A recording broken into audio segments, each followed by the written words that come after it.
Welcome to Driven, the Unscripted Success podcast, with your hosts, Mike Menino and Nariman Hamden, bringing you insights and stories on achieving personal, professional, and financial success.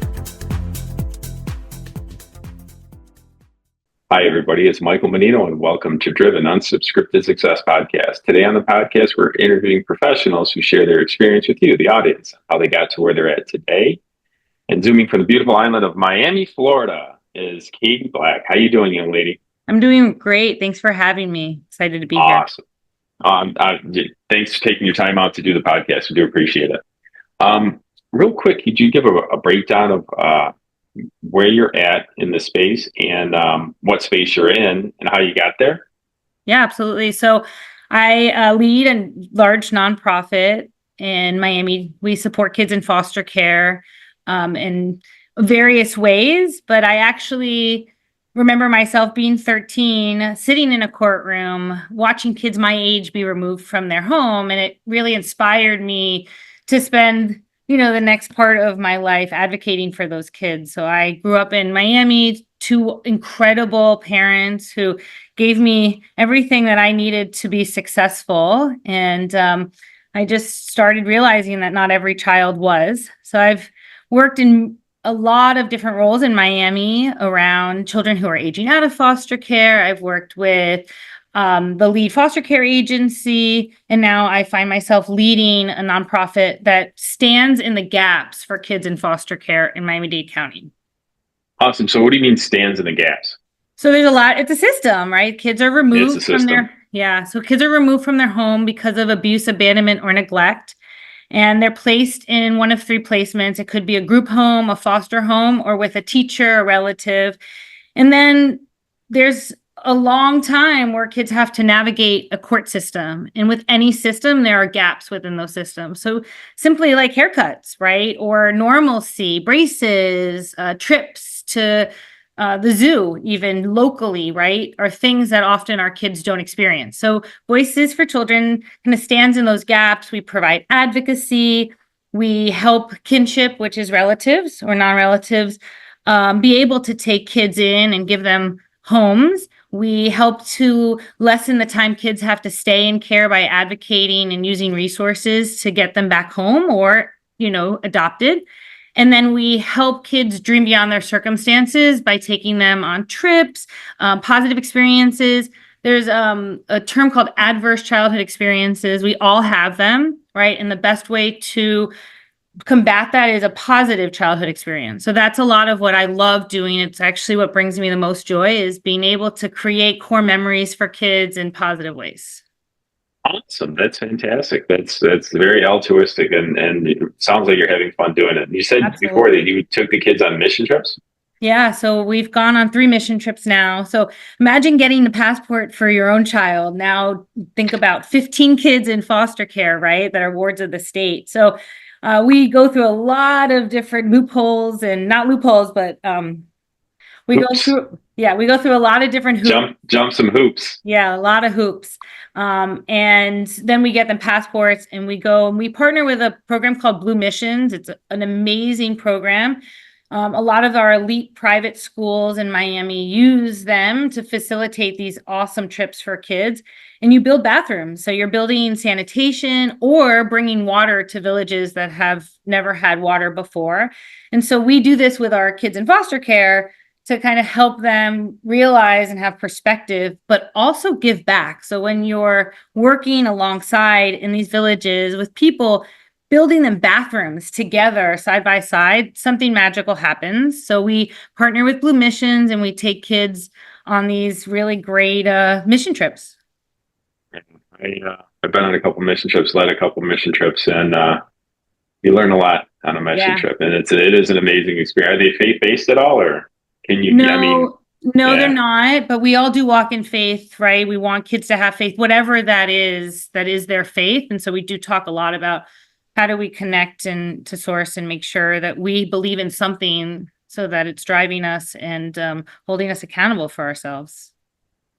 Well, in my life, what I tell people is I couldn't imagine not believing in a higher power, not believing in God.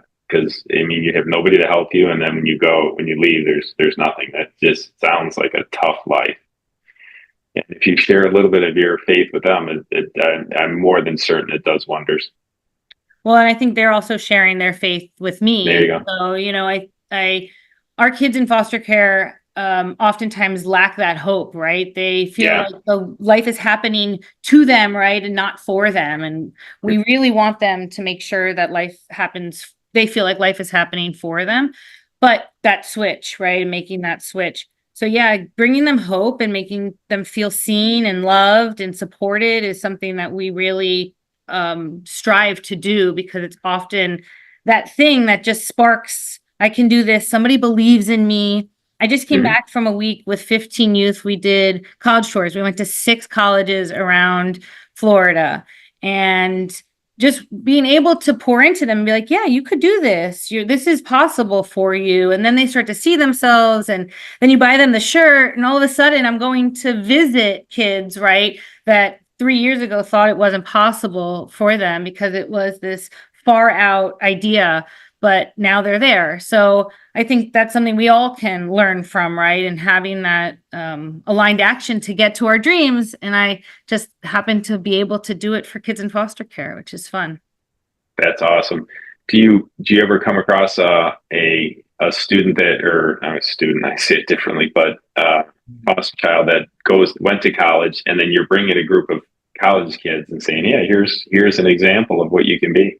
Absolutely. And we have a lot of our youth who have lived experience come back and talk to the youth that are currently maybe experiencing foster care, so that they can learn from each other and they are able to see themselves and see past that label, right? So you use the term foster child, and a lot of people do, right? We kind of change vernacular to be child in foster care, because it's less of a label on who they are. It doesn't define them, but it's what they're experiencing right now. So I think it's those types of shifts that we can do. And we really focus on quality over quantity. Really, that's why we only take 15 kids. Everybody's like, take 30, 40. No way. Again, you have a hard enough traveling with 30 kids, like, thank you. Right. But the ability to have those one-on-one conversations, we take 5 trained chaperones that are trauma informed. And just, also it's my job as a leader to ensure that my team is passionate about the work that we're doing, is using those shifts in vernacular. We're focused on that trauma-informed care. We're doing self-care to make sure that we're best for them, all of that. So it's fun. I'm really grateful I get to be uniquely positioned right now to kind of walk in my purpose in this way, and use all of the things that I have learned through all of my different iterations within both the system, but life experiences, to help lead voices now. It's awesome. You're doing great work. I appreciate it.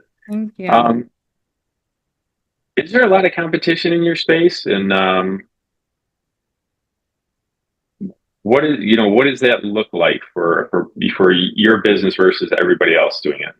I think that's a really good question, and one that I'm excited to answer, and I'll tell you why.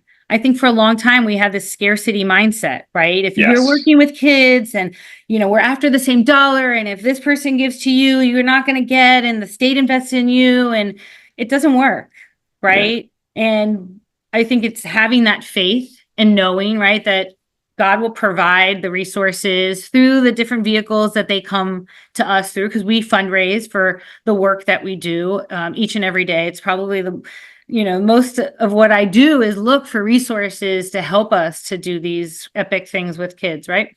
And invest in them.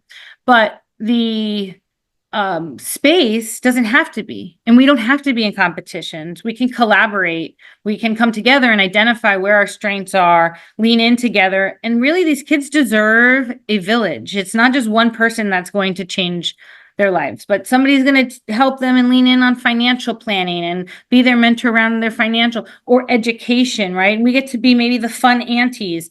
It allows everybody to create what your children, I don't know, Michael, if you have children, but I do, they have this village that is around them. And so we are actually working very collectively. There's a lot of organizations in Miami Voices and another organization, Children's Home Society, have been leading this, but it's to actually co-locate ourselves together in one building to make sure that our kids and the families are getting what they need. And that could be financial literacy, it could be education, it could be career, right? There's space for all of us and leveraging those funds. And so it's called the Dream Collective. We're really excited about it. It's a fun new project. And I think that really highlights how we can get further in collaboration than feeling like mine or it's my child, because in the end, there is enough to go around for all of us to be funded because the work's so important. Agreed, wholeheartedly. You kind of reminded me of a scene from Gladiator, and he was getting pushed into. They were getting him and a bunch of prisoners or convicts or whatever it was. Were getting pushed into the arena, and they're going to get probably killed. And then the lead says, "I know one thing." He goes, "Whatever behind those doors, if we face it together, we'll be better off." It's true. And there's a lot shifting right now, right? There's a lot shifting in our budgets. There's a lot of uncertainty. There's a lot of unknowns. Yes. I've had to, deepen my faith and walk on sight unseen. And a lot of what we are trying to figure out, the Florida legislature just finished their budget the day before it goes into effect. It's challenging to plan, right? So I just say flexible people don't get bent out of shape. We figure it out. We are nimble and, again, leaning into the mission and why. And for anybody that is wanting to start a nonprofit or have a nonprofit, funding is of concern. How are you going to fund businesses? How are you going to fund your business to be able to keep it going? It's the same thing, right? And sales, fundraising is sales. I use that same equation when we talk about for-profit and nonprofit. I need money in order to do the mission and the return on investment, and people purchase things in order to get that. And so I think it's really holding that faith, but also leaning in on your mission. If you're doing your mission, if you're getting your message out there, if you're inspiring people to join you, that is where you will be able to get the resources to fulfill that mission.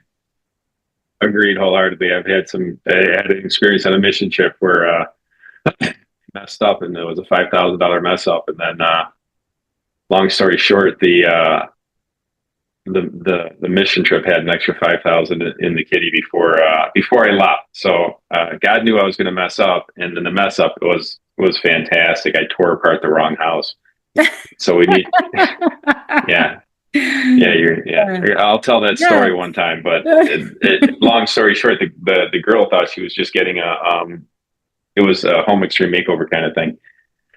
And then there was a list of things to be torn out, and I had 30 people behind me, and I'm like, what do you want me to do? And they said, just fix up this house. And we tore it all apart. And then they come, it wasn't fun. It wasn't fun. It was an experience that God had to show me. And right, the lesson. I was thinking, I'm like, for some reason, this woman needed a redecoration. Clearly, it just. Well, we redid her entire house. She thought she was getting new carpet and new swamp, or fixed the new swamp cooler and a new roof, and we totally redid her house.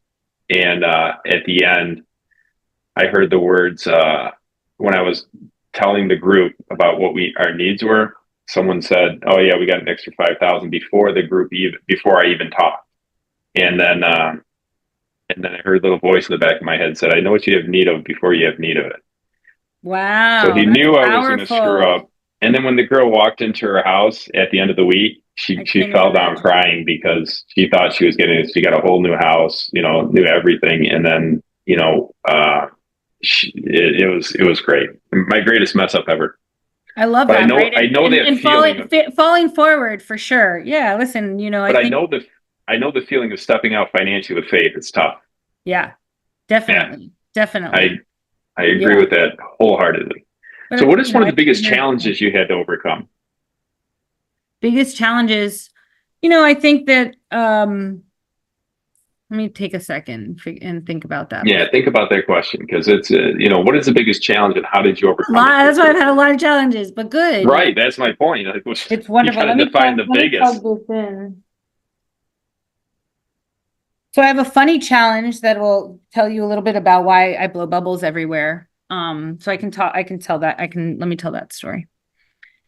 So one of the biggest challenges I think I ever had was, we moved to New York. My husband and I moved mid my career for his career. And I started working at our local blood center.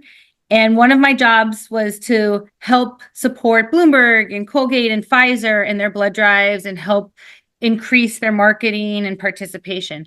Mm-hmm. 1 month we had a shortage and we needed to make up some of the numbers. And so I parked a bus on Park Avenue and I got out and I'm trying to ask people to join me in, giving blood, and nobody wanted to talk to me. They were all on their phones. They were all very, in their own world. And so I went to Walgreens and I bought bubbles and I started blowing bubbles on the side of Park Avenue. And I realized that people would actually look up and they'd smile, because you smile when you see bubbles, and then look to see where the source was. And then I actually would say, you want to be a lifesaver today? And our drives with bubbles did better than the drives that didn't have bubbles, right? And so I think that day for me showed that there's always a positive and joyful solution to most problems if we're kind of looking for it. So that's one of the challenges. I think professionally, I've grown this year becoming a CEO. This is a totally, new role for me. And I have grown and shifted and changed, have to have faith, level up, make mistakes differently than I ever have as a human.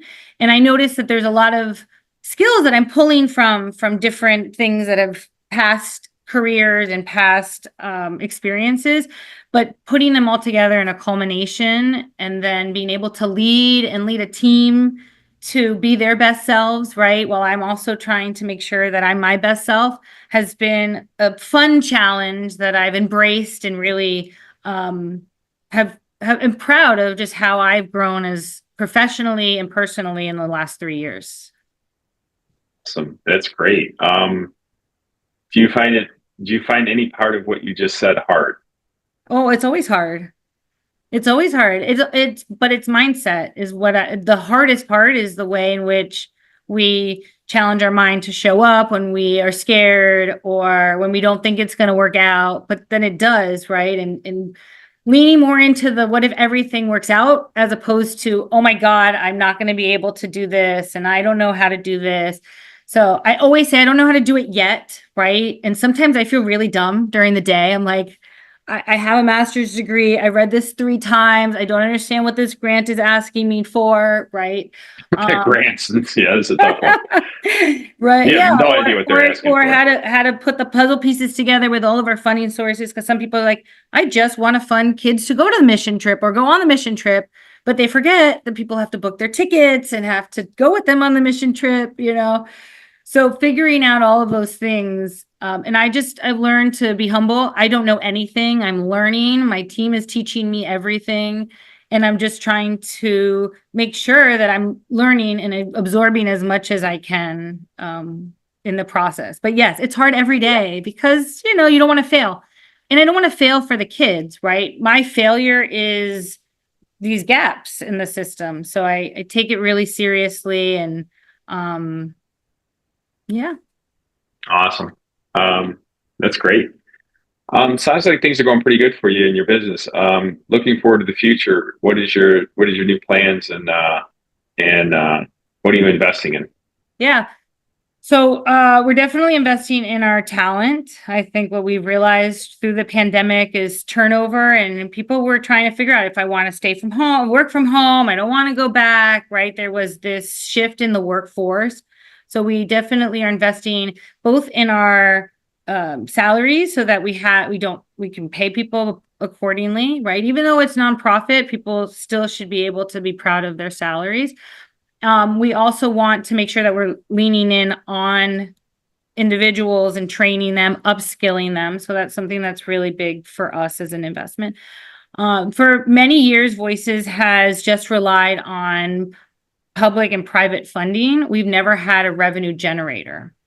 And so our revenue generator is fundraising and writing those grants. And so we are looking to figure out how do we help sustain our own programs, and researching ways to do that. And I think it's been interesting. I've researched some really amazing programs. There's a program in California called Homeboy, and they have a bakery, and they employ people who come out of prison or jail, and they help them get rid of tattoos. And they have now grown. They have a shop in their airport, for example. So, fun out of the box ways that we can also give value to our youth, because they need employment. They need that opportunity to work. So that's what I think we need to be doing so that we're not so reliant on public and private funds. Awesome. Yeah, grants are tough to get written, but once you do it, it's a better way to go. And keep up the good work. It's kind of tough, and it's a tough question. So, have you had any kids that didn't respond well to what you're doing with them? Yeah, I mean, I think unfortunately our kids come with a varying amount of trauma, and some of that's trust. So we try really hard to build their trust to be able to be there and help them, right? But sometimes they just are not able to receive that. And so it's really challenging. My mom told me something once that I hold on to, the starfish story, right? So a person's walking on the beach, and there are thousands of starfish on the beach, and they start picking them up one by one and trying to throw them back into the water. And somebody walks in and says, or up to them, you're never going to save them all. And it's the idea of this one will live, and this one will live, and this one will live. And so, yeah, I think, there's cycles in these. Our kids end up aging out of foster care, are more likely to go to prison. They're more likely to be homeless. They're more likely to be human trafficked. They're more likely to be pregnant before the age 21, right? A lot of our societal issues that we deal with that are very expensive later on for us, like homeless beds and homeless, assistance and services, are these youth that are in foster care. So I think that there continues to be a cycle, but I'm seeing a really great trend of a reduction in kids. We're able to divert a lot of kids. Sometimes foster care is worse off for kids if they're in a group home and they're running and, hanging out with the wrong crowd. Right. That might be actually worse than the domestic violence that was happening in their home. Not that anybody should have to endure domestic violence, right? Absolutely. But there's a varying degree of what the outcomes for foster care are. So sometimes I think, it's better to stay with the parent and put resources in place. So yeah, there's definitely kids that we'll never be able to get through to, but it's really fun to watch the ones that we are able to support. I've noticed I teach martial arts, and then sometimes the kids pretend they're not listening, and then they actually do listen and then repeat what you said later on. You look back and go, didn't I say that a little while ago? And now they were listening when I didn't think they were. Absolutely. Absolutely. And the best place that I find that I can have those conversations with our kids are in the lines of theme parks. So we just came from Busch Gardens. Oh, that's a great idea. That's a great idea. We have the best conversations and we laugh. And recently I was in line with a group of, 16, 17-year-old men. They're about to be men, youth. And they were talking to me, and somebody was talking about bullying. And I said to one of the kids, hurt people hurt people. And I just watched all of these things go off in his head. Light bulbs go off in their heads. Yes. And and later on, he's like, Miss, you're so right. You're so right. Hurt people hurt people. And, and so I think, again, you never know what's going to resonate, and you never know what's going to be that piece and that spark. And so all we can do is create those containers for those spark. And I think we can do that with our own kids, right? And with our own teams, and we can't necessarily force some of those aha moments for people, but we can definitely create those containers for them. Well, you did force a aha moment for them. Yeah, they were stuck with me in line. Yeah, but that's the greatest experience I've had in places you wouldn't think you have them. You know what I mean? Michael, it's getting out of your comfort zone, right? You have to get out of the comfort zone to do that. Yeah, I can't express how true that is. Nothing grows in the comfort zone. Nothing you have ever grows in the comfort zone. I've been comfortable and I've been not comfortable. Right. Most 90% of my growth is always in the uncomfortable spaces. Yeah. Yeah. You gotta learn just how to live uncomfortably. Yes. Everybody's like, oh, I want precedented times. I'm like, when were these precedented times? Right? We're always constantly in these unprecedented times because it's new and it's new things that are happening and that we have to adapt to and learn and shift to. And some of it's forced change. Some of it is, for our own good, even though it's hard maybe at that moment. And some of it is by choice. But either way, we are here to evolve and grow.